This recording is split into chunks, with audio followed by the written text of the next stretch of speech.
Dito na nga siguro matutuloy ang outing nyo. Dahil for 1,500 pesos lang, for 22 hours of stay with free breakfast pa, ay masusulit nyo na nga ang staycation nyo dito sa Tagaytay na merong magandang view. Nakitang-kita mismo sa unit ang Taal. Tapos with free access sa swimming pool at roof deck na 360 view pa. Dito nga lang yan sa Ores Tagaytay Staycation.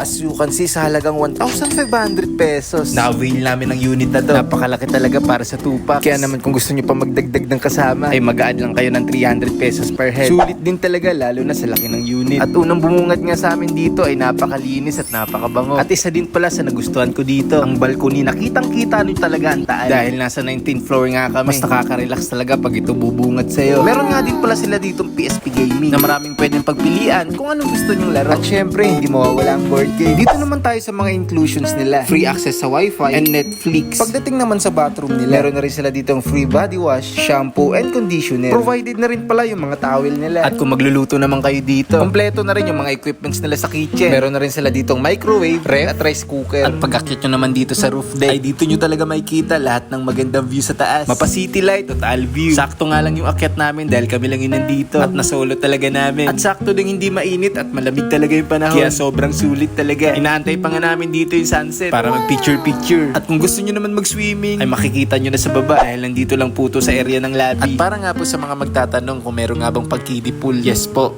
meron po. At ang kagandahan pa dito ay hindi masyadong mabibilad sa araw yung mga bata. Sobrang sulit talaga. Sa halagang 1,500 pesos with free breakfast, inaabil namin ng napakagandang unit na to. At take note guys, para nga pala sa parking, 50 pesos lang ang babayaran nyo for 22 hours of stay, Monday to Thursday. At para naman sa iba pang mga tanong, message nyo lang po sila sa kanilang Facebook page at kulayan nyo na rin yung matagal nyo ng dinedrawing. At dito na rin kayo magbanding magpamilya o mag-reunion ng mga tropa nyo. Kaya kung hindi ka pa nakakapag-follow, mag-follow ka na para updated ka sa mga adventures natin.